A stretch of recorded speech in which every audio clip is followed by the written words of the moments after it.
हे असं काही आहे ज्याबद्दल आम्ही कायमच बोलत आलोय, पण आता अब्जावधी डॉलर्सच्या संशोधनानंतर त्यांनी याचा शोध लावलाय. आणि मी अशा हजारो लाखो लोकांना पाहिलंय जे निरोगी आणि सुदृढ झाले आहेत. जेव्हा माझ्या ताटात काही येतं तेव्हा मला जाणवतं की काय खायचंय आणि काय नाही. तुम्ही आज काहीतरी खा आणि पहा. फक्त निरीक्षण करायला शिका की ते अन्न खाल्ल्यानंतर तुमचं शरीर किती चप्पळ आणि सक्रिय वाटतंय.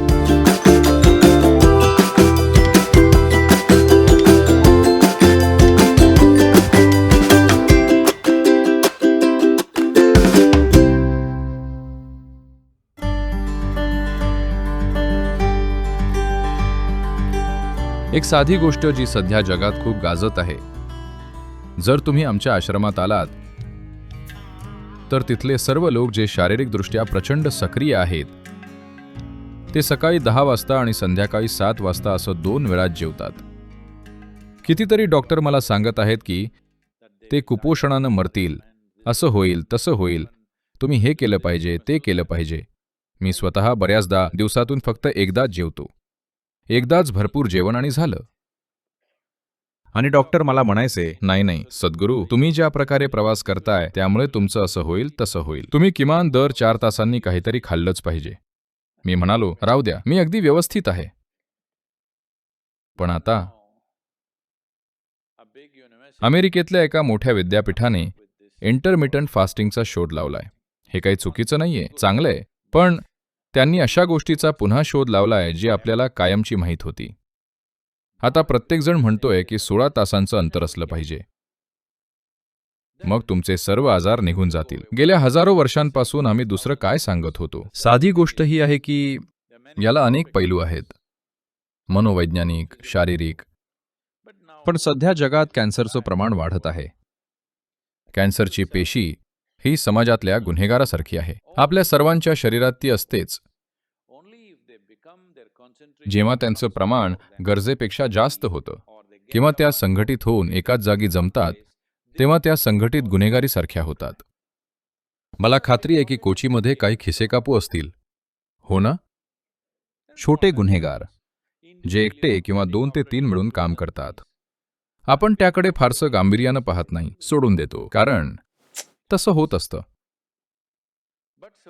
पण समजा त्या 100 जणांनी मिळून संघटित गुन्हेगारी सुरू केली तर आता आपण कारवाई करू, कारण आपल्याला माहीत आहे की आता ते समाजासाठी धोका बनले आहेत. याचप्रमाणे कॅन्सरच्या पेशीसुद्धा अशाच असतात. गुन्हेगारांसारख्या इकडे तिकडे फिरून थोडं नुकसान करतात. त्यांची सध्याची एकमेव समस्या ही आहे की त्या इतर पेशींच्या तुलनेत साधारणपणे 8 ते 12 पटीनं जास्त खातात. त्यामुळे तुम्ही जर 2 जेवणांमध्ये पुरेसा वेळ दिला तर त्यापैकी बहुतेक पेशी मरतील, कारण त्या जगू शकणार नाहीत. हे असं काही आहे ज्याबद्दल आम्ही सातत्यानं बोलत आलोय, पण आता अब्जावधी डॉलर्सच्या संशोधनानंतर त्यांनी याचा शोध लावलाय. आणि मी शेकडो हजारो लोकांना पाहिलंय जे फक्त निरोगी आणि सुदृढ झाले आहेत, फक्त यामुळे की पोट भरलेलं असताना ते सारखं त्यात भर टाकत नाहीत. योग केंद्रात लोक सतत शारीरिकदृष्ट्या सक्रिय असतात. त्यामुळे संध्याकाळी 3:30 ते 4 वाजेपर्यंत सर्वांना प्रचंड भूक लागलेली असते. पण आम्ही त्या भुकेसोबत राहायला शिकतो, कारण रिकामं पोट आणि भूक लागणं या 2 वेगवेगळ्या गोष्टी आहेत. भूक म्हणजे तुमची ऊर्जा पातळी कमी होऊ लागते, पण रिकामं पोट ही चांगली गोष्ट आहे. योग विज्ञानानुसार आज आधुनिक विज्ञान सुद्धा याच्याशी सहमत होत आहे. पण जे आम्हाला स्वानुभवातून माहीत आहे तिथं पोचण्यासाठी तुम्ही अब्जावधी डॉलर्स खर्च कराल, कारण संशोधनाचा अर्थच किती दशलक्ष डॉलर्स असा झालाय. तुमचं शरीर आणि मेंदू तेव्हाच सर्वोत्तम काम करतात जेव्हा तुमचं पोट रिकामं असतं. त्यामुळे आम्ही नेहमी याची खात्री करतो की कितीही खाल्लं तरी जास्तीत जास्त 2 ते 2.5 तासात आमचं पोट रिकामं झालं पाहिजे. तर आम्ही नेहमीच भुकेले झोपी जातो. लोकांना वाटतं की त्यांना झोप लागणार नाही, पण त्यांना झोप लागते. गेली 25 वर्ष मी दररोज सरासरी फक्त 2.5 ते 3 तास झोपलो आहे. आजकाल मी थोडा आळशी होत चाललोय. मी 3.5 ते 4.5 तास झोप घेतोय. माझा इतका प्रवास होत असला तरी मी जेव्हा इतका प्रवास म्हणतो तेव्हा पुढच्या काही दिवसांचं माझं वेळापत्रक ऐकून तुम्ही खुर्चीवरून खाली पडाल. होय, सांगू का? नको. कारण पुढच्या 10 दिवसात मी 5 वेगवेगळ्या देशात असणार आहे. मला माहित नाही की किती कार्यक्रम आहेत, सर्व प्रकारचे कार्यक्रम. तर तुम्ही हे फक्त यामुळेच करू शकता कारण तुम्ही गरजेपेक्षा जास्त खात नाही. हे खूप खूप महत्वाचं आहे.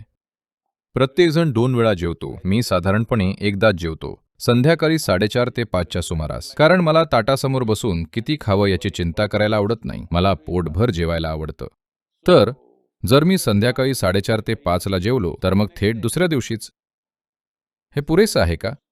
मी व्यवस्थित वाटतोय ना? कारण शरीरात जी काही सुधारणा आणि शुद्धीकरण होणं गरजेचं असतं त्यासाठी पोट रिकामं असणं खूप महत्वाचं आहे. नाहीतर पेशींच्या स्तरावर शुद्धीकरण होणार नाही. तुम्ही गोष्टी साचवता आणि मग तुम्हाला सर्व प्रकारचे त्रास होतात.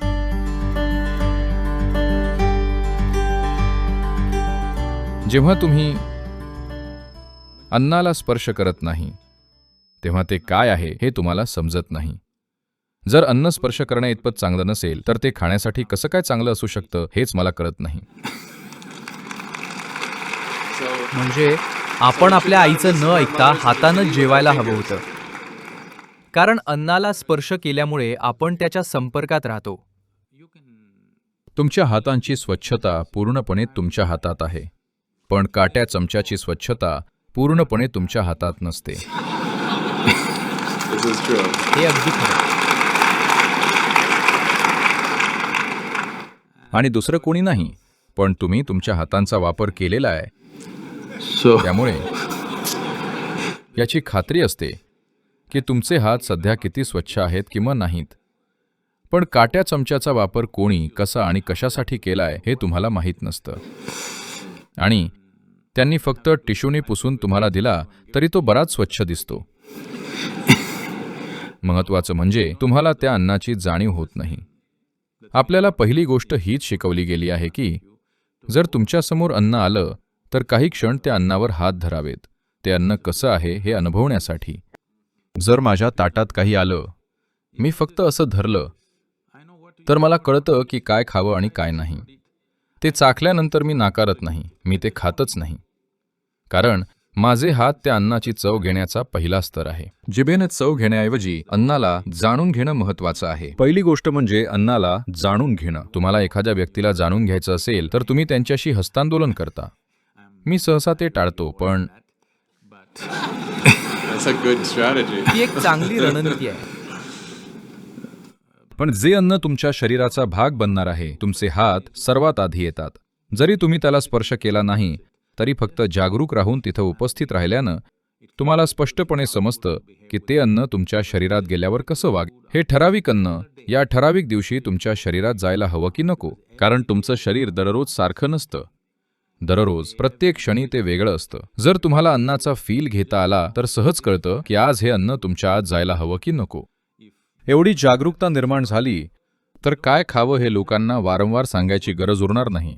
प्रत्येक जेवणाच्या वेळी त्यांनी स्वतःच ठरवावं की त्यावेळी काय खावं. असं काही सांगितलं गेलं नाहीये की तुम्ही आयुष्यभर हेच खायला हवंय. मी फक्त एवढंच खाऊ शकतो असं वाटणं खूप गुदमरल्यासारखं होईल.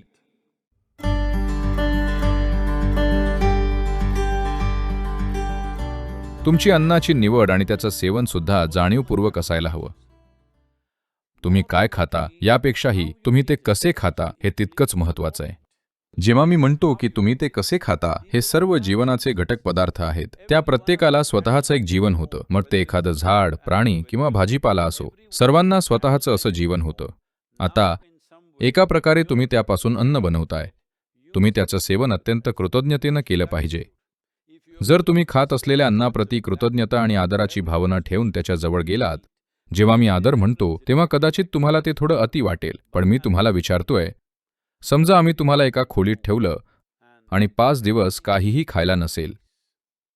जर देव तुमच्यासमोर प्रकट झाला तर तुम्ही काय मागाल? अन्न? तर ते इतकं महत्वाचं आहे. तुम्ही हे समजून घेतलं पाहिजे की तुमच्या ताटातलं अन्न हा फक्त एक पदार्थ नाहीये, ते साहित्य नाहीये, वस्तू नाहीये, ते जीवन आहे. ते तुमच्यासाठी जीवन घडवणारं साहित्य आहे. त्यामुळे तुम्ही त्याला तसंच वागवलं पाहिजे. आत्ता जेव्हा ते बाहेर ताटात आहे तेव्हा त्याचं मूल्य नसेल, पण ज्या क्षणी तुम्ही त्याचं सेवन करता आणि ते तुमचं रक्तमांस बनतं तेव्हा अचानक त्याचं प्रचंड मूल्य आहे. आपण असं का जगतोय हे खूप महत्त्वाचं आहे की जेव्हा ते तुमच्या ताटात येतं तेव्हा तुम्ही त्याला स्वतःचाच एक भाग मानून वागवलं पाहिजे. अत्यंत आदरानं तुम्ही सेवन केलं पाहिजे. ज्या प्रकारे तुम्ही ते खाता त्यात जर बदल केला तर अन्न तुमच्या आत अगदी वेगळ्या पद्धतीनं वागेल. जागरूकतेचा अर्थ हाच आहे. जर लोक म्हणत असतील की तुमच्या जागरूकतेचा तुमच्या जीवनावर कोणताही परिणाम होत नाही, फक्त रासायनिक रचनेचाच परिणाम होतो, तर मला त्यांची दया येते. कारण जीवन असं कार्य करत नाही. आपण स्पर्श करतो त्या प्रत्येक गोष्टीवर मानवी जागरूकतेचा खोलवर परिणाम होतो. विशेषतः ज्या अन्नाला, दुसऱ्या जीवनाला आपण स्वतःचा भाग बनवत असतो तेव्हा. जेव्हा आपण अशी कृती करतो तेव्हा त्या अन्नाला अत्यंत कृतज्ञतेनं आणि आदरानं वागवणं अतिशय महत्त्वाचं असतं.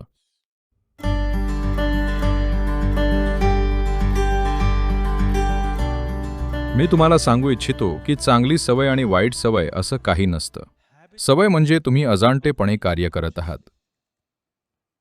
जर तुम्ही अजाणपणे कार्यरत असाल तर ती वाईट गोष्ट आहे. कारण मानव असण्याचं वैशिष्ट्य हे आहे की आपण गोष्टी जाणीवपूर्वक करण्यास सक्षम आहोत. मानव असण्याचं सौंदर्य हेच आहे की आपण प्रत्येक गोष्ट जाणीवपूर्वक करू शकतो. एखादा प्राणी जे अजाणतेपणे करतो तेच आपण जाणीवपूर्वक करू शकतो. आपण अजाणतेपणे खाऊ शकतो किंवा जाणीवपूर्वक खाऊ शकतो. आपण अजाणतेपणे श्वास घेऊ शकतो किंवा जाणीवपूर्वक श्वास घेऊ शकतो. सर्व काही जे आपण करू शकतो ते आपण जाणीवपूर्वक करू शकतो. ज्या क्षणी आपण एखादी गोष्ट जाणीवपूर्वक करतो तेव्हा अचानक तो मनुष्य अतिशय सभ्य आणि अद्भुत वाटू लागतो. एखादा जाणीवपूर्वक चालतोय आणि बोलतोय तर त्यामुळे तो एक सुंदर व्यक्ती बनत नाही का? हो की नाही? बस इतकंच. मग असं का आहे की आपण सवय ही चांगली गोष्ट मानतोय?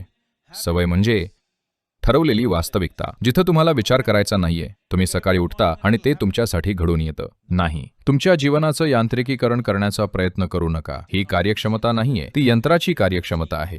या एकाने बुद्धिमानपणे आणि जाणीवपूर्वक कार्य करणं अपेक्षित आहे. कोणाचीही अपेक्षा नाहीये की यानं यंत्रासारखं काम करावं. तर अन्न आणि इतर गोष्टींबाबत, ज्या शरीरासाठी खातोय त्यासाठी अन्न योग्य असायला हवं. ते या शरीरासाठी आहे. तुम्ही जे अन्न खाताय ते या शरीराचं बांधकाम साहित्य आहे. योग्य अन्न काय आहे? दुर्दैवानं सध्या याचा पूर्णपणे गोंधळ झाला आहे. पारंपरिकपणे या देशात आपण खूप समंजसपणे आहार घेत होतो. पण या हजारो वर्षांच्या आक्रमणांनी इतर प्रकारच्या खाद्य संस्कृती आणल्या आणि आज राष्ट्रीय आहार पिझ्झा किंवा पास्ता बनला आहे. यापैकी कोणता आहे मला माहित नाही. या दोघांमध्ये स्पर्धा सुरू आहे. तर आपली अन्नाबद्दलची समज कमी होत चालली आहे. योग्य अन्न काय आहे हे पाहण्याची नक्कीच ही वेळ आहे. जर मी त्या अन्नावर बोलायला लागलो तर ती एक खूप मोठी प्रक्रिया आहे. पण तुम्ही अन्नासोबत प्रयोग केले पाहिजेत.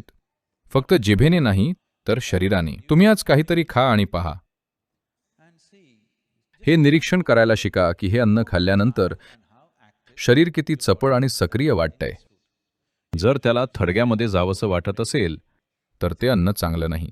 जर ते खाल्ल्यानंतर तुम्हाला उत्साही वाटत असेल, कॉफी सोडून, कारण ते एक उत्तेजक आहे.